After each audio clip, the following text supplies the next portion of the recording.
Ternyata Pak Supriyana itu orang Cipaku. Kayak heula ayeuna Yuswa sabaraha Yuswa?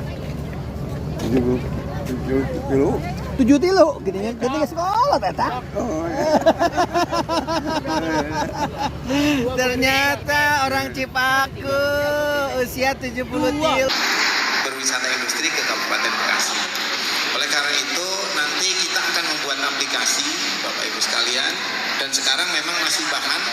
Nah, ini ada beberapa contoh di YouTube yang udah. Assalamualaikum warahmatullahi wabarakatuh. Video berikut ini adalah kegiatan studi kampus dan studi wisata SMA Gubuk Apung. Di antaranya pernah studi kampus ke Yogyakarta, UGM, UI, ITB, Unpad, dan UPI Bandung. Berikut ini ulasannya di koran online Kompasiana. Baiklah, kita Assalamualaikum. Video berikut ini adalah kegiatan studi kampus dan studi wisata SMA Gubuk Apung. Adapun suara pengantarnya adalah karya tulis di Kompasiana 2023 dengan judul Program Wisata Industri Terbesar di Asia. Gayung bersambut dengan program SMA Vokasi. Mengapa baru dicanangkan saat ini? Tampaknya jika benar akan ada program SMA Vokasi yang dicanangkan di pusat industri terbesar di Asia. Mungkin Gayung bersambut dengan program wisata industri yang bulan lalu sudah mulai sosialisasi. Studi kampusnya rata-rata ke Pulau Jawa, ke Jawa Tengah, Jawa Timur kan begitu.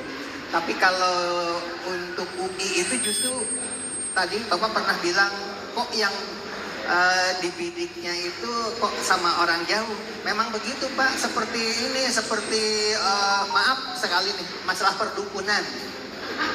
Dukun itu populasinya di luar, dikunjungi kemana-mana begitu Pak. Orang sekitarnya mah nggak percaya. Ini bukan milik kedaerahan tapi milik Indonesia. Maka layak ditulis di Kompasiana. Semua wilayah di NKRI pasti menyambutnya dengan penuh optimis. Sejak gagalnya Pak Dahlan Iskan memproduksi mobil listrik secara massal di Indonesia, ternyata hal itu telah memicu Pindad meluncurkan mobil, Maung, dan IPTN bangkit kembali dengan produk barunya. Hal ini kini ditangkap pemerintah lokal yang memiliki kawasan industri terbesar di Asia. Walau ada yang mengatakan hampir terlambat, Pak Made Bigutu biasanya dipanggil. Beliau memang sangat tepat memimpin dunia pendidikan di daerah industri seperti Bekasi. Mengapa? Terbukti bahwa beliau saat memaparkan alur program, begitu menyentuh jantung Bekasi. Belum juga 1 bulan sosialisasi program wisata industri dilakukan Dinas Pariwisata pemerintah setempat. Tepatnya sebelum rotasi para kepala KCD di seluruh Jawa Barat. Usai dilantik Pak Made langsung menangkap dan meluncurkannya kembali. Video di bawah ini adalah sosialisasi sebelum beliau turun gunung ke Bekasi. Kita tahu bahwa Bekasi adalah gerbangnya industri tingkat tinggi untuk ekspor dan impor.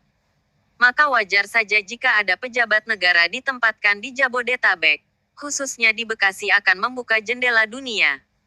Semua industri kelas dunia pabriknya ada di kawasan ini. Sejak Jepang menerapkan JET, yang kemudian ditiru semua pengelola industri kelas dunia. Apa itu? Jepang, Korea, Tiongkok dan lainnya, membangun pabriknya tidak di negaranya. Karena biaya angkutnya sangat mahal dan perlu gudang penyimpanan produk jadi, dengan sewa tempat dan keamanan. Dengan JET, mereka membangun pabrik di negara berkembang, sehingga memangkas biaya kirim dan biaya penyimpanan. Satu kendaraan roda 4 hanya perlu waktu 2 jam saja lewat mesin produksi di negara berkembang itu. Sistem inden menghilangkan biaya gudang dan biaya keamanan. Maka produk bisa murah. Hal di atas telah dibaca para pejabat di Jabodetabek. Bahkan di Bekasi. Baru beberapa hari dilantik. Seorang pejabat langsung bicara program SMA Vokasi dengan sistem Sister School. Tampaknya sejalan dengan program wisata industri pemerintah Kabupaten Bekasi. Terlebih kepala SMA SMK sudah lama bicara CSR yang sejak alih kelola tidak menyentuh sekolah menengah atas. Sehingga bangunannya sangat kontras dengan SD dan SMP. Saat SMA SMK berada dalam satu perahu dengan SD dan SMP di Bekasi. Pembangunan fisik sekolah hampir semua sekolah berlantai 2 bahkan 3 lantai. Itulah hebatnya sekolah yang berada di pusat industri. Apalagi ini adalah kota pusat industri terbesar di Asia seperti MM2100 dan pusat industri Lipo Cikarang. Pabrik industri barang berat seperti mobil aneka merek Toyota, Daihatsu, Hyundai Del. Semua berada di pusat industri Bekasi. Bahkan banyak hasil industri untuk diekspor ke luar negeri. Belum lagi pabrik pembuatan barang elektronika dan barang perkakas rumah tangga, Panasonic, Maspion hingga pabrik boneka Barbie. Walau Pak Made pejabat KCD Wilayah 3, bicara keprihatinan, ketika membahas sekolah yang belum punya lahan. Katanya ada 4 SMA masih numpang. Walau DPA mencapai miliaran tidak akan mampu menyaingi pembangunan sekolah sewaktu berada di bawah kendali kabupaten yang selalu dibanjiri dana CSR. Padahal SMK dan SMA itu untuk warga sekitar industri itu. Kini sejak alih kelola SMA SMK hanya mengandalkan satu sumber saja. Diduga program SMA vokasi akan dapat membuka jalan dialog dalam hal ketimpangan di atas. Timbul pertanyaan, bukankah CSR itu untuk semua sekolah? Tapi SMA SMK itu berada di naungan provinsi. Distribusi CSR dari industri terbesar di Asia itu sejak alih kelola akhirnya deras mengalir ke SD dan SMP. Maka kini sekolah SD dan SMP berdiri begitu cepat dan megah. Bahkan banyak SMP yang berdiri langsung menyerupai bangunan mal laksana pusat perbelanjaan. Sebagai gambarannya di SMP Serang Baru Cibarusah. Apa benar demikian? Jawabnya beberapa pengelola ada yang mengatakan, bangunan megah itu hanya sementara saja. Diduga kedulitan dalam pemeliharaannya karena sekolah SMP semegah itu. Tanpa SPP bulanan. Kemegahan itu katanya tidak lama juga. Tentu saja hal lebih berat lagi bagi SMA SMK yang tanpa CSR.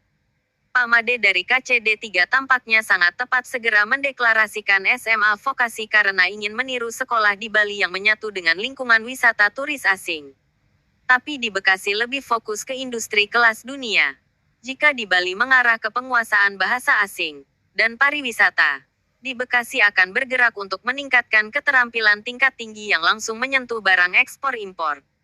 Diduga kesempatan belajar di pusat industri SMA vokasi, hampir sama dengan mendapatkan dana CSR. Namun bentuknya pelatihan. Program SMA vokasi dan wisata industri walau beda induk organisasinya tapi tampaknya gayung bersambut. SMA berbasis vokasi. Meningkatkan life skill dengan sister school bersama SMK Mitra Industri di MM2100. Akan terasa bagi SMA negeri biayanya lebih ringan. Karena tidak usah membeli peralatan secanggih itu. Itulah kehebatan Pak Made dalam membaca peluang. Di samping menguasai medan dunia industri, Pak Made Supriyatna juga begitu menguasai didaktika dan metodik. Dia memahami bahwa ketika nama diri dipanggil, akan terasa seperti mendengarkan lagu yang paling merdu di dunia. Maka kepala KCD 3 yang baru dilantik itu mengabsen nama-nama kepala sekolah dengan menunjukkan karakter dan prestasi yang pernah dimilikinya. Dari mana dia tahu semua itu? Tentu tidak mudah untuk mendapatkan data demikian, hingga beliau hafal benar. Padahal banyak kepala sekolah yang baru dikenalnya. Program yang dirancang di sela-sela persiapan memasuki bulan Ramadan oleh pemilik nama khas Bali ini. Bukan hanya SMA berbasis vokasi, life skill dengan sister school saja. MGMP akan didata untuk segera dilantik dengan SK baru. Akan memberikan pelatihan, membuat video PBM interaktif. Konon peresmiannya akan mengundang Kabid SMA dan Kadisdik Jabar yang baru. Maklum Pak Made adalah pejabat provinsi yang turun gunung. Sehingga hubungan ke atas tampak begitu mudah. Program membuat video interaktif untuk bahan ajar adalah langkah pertama untuk program MGMP. Pelatihnya akan memanfaatkan guru SMK yang membuka jurusan animasi. Begitu kata beliau saat silaturahmi dengan para kepala SMA Kap Bekasi. Kabar baru lainnya akan ada rotasi mutasi guru. Jadi bukan hanya kepala sekolah yang dirotasi itu. Di sela-sela pembahasan program pemetaan dan pemerataan guru seperti uraian di atas, beliau juga memaparkan program bulan Mei, yaitu persiapan PPDB 2023. Begitu lanjutnya lagi, pembahasan program-program itu terasa meluncur begitu saja. dengan suasana canda yang segar. Tanpa pergub terasa lebih aman untuk memajukan sekolah, ujarnya sambil berseloroh. Tampaknya hal ini bukan hanya guyonan, dan bukan pendapat pribadi, tapi diduga hasil merangkum pendapat para pecinta pendidikan, yang masuk berupa aduan dari berbagai kalangan. Mudah-mudahan suara itu beliau bawa ke puncak pimpinan Jawa Barat. Banyak suara yang berharap demikian. Hal di atas dia jelaskan bersamaan dengan materi tentang pesantren Ramadan. Beliau akan menyandingkannya dengan rantang pramuka. Siswa berseragam pramuka akan membagikan sedekah. Begitu katanya. Sejak penandatangan serah terima jabatan dari Bapak Dr. Asep Sudarsono, MPD, kepada Imade Supriyatna, tampaknya program inovasi langsung disosialisasikan dan ada sambutan yang begitu meriah. Mungkin karena beliau berasal dari kepala SMK di Bekasi sebelum melejit ke pusat pemerintahan, sehingga kebutuhan warga Bekasi langsung terbaca. Perlu dipahami juga bahwa Jabodetabek sebagai barometer pendidikan berbasis industri di tingkat nasional. Sejak Dr. Asep Sudarsono dialih tugaskan ke KCD Wilayah 2, telah meninggalkan banyak prestasi. Adapun Made Supriyatna, sebelumnya menjabat sebagai Kepala Bidang SMA di Dinas Pendidikan Provinsi Jawa Barat. Makanya dikatakan turun gunung, tampaknya akan lari lebih kencang lagi. Dan program SMA vokasi yang pertama harus dimatangkan, sebelum dilaksanakan. Wacana kebijakan SMA vokasi di atas jika membuka sendiri tentu sangat berat. Karena tentu saja biaya teknologi tingkat tinggi itu, tidak sedikit biayanya, maka perlu menempuh jalur kerjasama. Kepala Sekolah SMA Mitra Industri tampaknya sudah siap menyambutnya. Konon biaya belajar vokasi tingkat tinggi itu, jika dilakukan secara mandiri sampai memerlukan biaya 10 juta hanya untuk belajar mengecat mobil saja. Jika bermitra akan lebih ringan. Demikian disampaikan analis kebijakan Mach Nurdin. Kini saatnya semua provinsi di NKRI mengikuti terobosan baru seperti di Jabodetabek, khususnya wacana kerjasama wisata industri dengan program SMA vokasi di Bekasi. Saling apresiasi seperti kita belajar ke Pulau Bali dan Lombok DN. Konten ini telah tayang di kompasiana.com dengan judul Program Wisata Industri Terbesar di Asia. Gayung bersambut dengan SMA vokasi. Mengapa baru dicanangkan saat ini? Klik untuk baca. Kreator, Dr. Dedi Ramanya Nurhadian. beda nih, karena kepala sekolah dulu yang jadi KCD sekolah, yaitu kepala sekolah SMK di Kota Bekasi. Karena jenjang karirnya bagus, melejit langsung kabin di Provinsi Jawa Barat. Programnya bagus skala nasional. Begitu sudah ditata sedemikian rupa programnya itu, tiba-tiba turun gunung jadi KCD 3. Program yang dari provinsi itu akhirnya diterapkan di KCD 3. Mungkin jadi percontohan kita nanti. Salah satu contoh diantaranya, Baru ya, saya senang sekali. dia itu aktif di Kebetulan medsos. saya pernah pergi ke Maka Bapak dan Ibu juga harus aktif di FB dan Instagram. Coba buka di FB-nya, namanya Imade Supriyatna.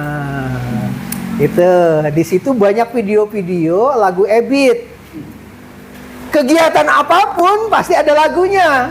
Padahal kalau kita masukin di YouTube, lagu itu pasti klaim hak cipta. Tapi kalau di FB Bapak punya pengalaman baru nih.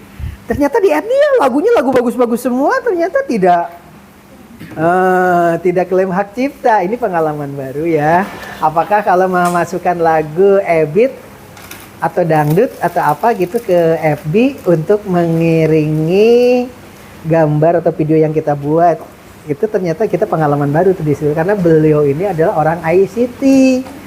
Bapak dan Ibu jangan kaget, nanti semua ketua MGMP akan dikumpulkan, diberi SK baru, dan semua guru akan dilatih membuat video pembelajaran interaktif. Karena beliau ya memang dunia pendidikan di bidang IT dia yang paling dia kuasai. Makanya di FB-nya juga wow, bagus-bagus itu, nggak ada apa-apanya, Bapak dan Ibu mah ya kan. Nah, videonya nggak ada yang alay di situ ya, semuanya formal-formal. Ya, kita di antaranya itu untuk MGMP. Kemudian untuk besok ke UPI, semuanya harus seragam, jangan samakan dengan perguruan tinggi yang lain karena ini adalah universitas pendidikan. Waktu Bapak kuliah saja di UPI dulu, kalau ada yang pakai kaos diusir. Sepatunya kagak nyambung, sepatunya nggak dengan baju. Ini mah sepatu olahraga juga ditertawakan, kamu kan guru nanti, katanya gitu. Kalian tuh nanti akan jadi guru, masa begitu? Nggak boleh pakai celana jeans, kuliahnya saja begitu.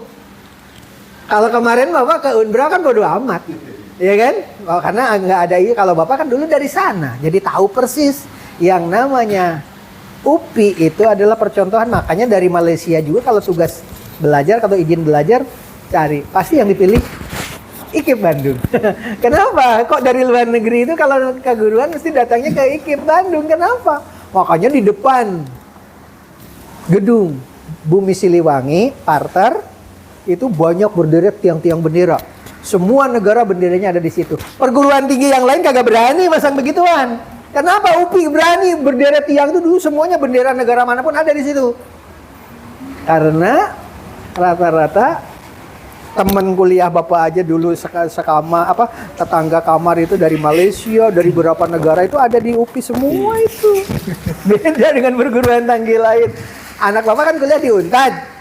Asramanya itu untuk asrama untuk perguruan untuk orang-orang dari luar negeri, nggak ada. Dari luar negerinya nggak ada. Akhirnya anak Bapak juga di asrama. Karena apa?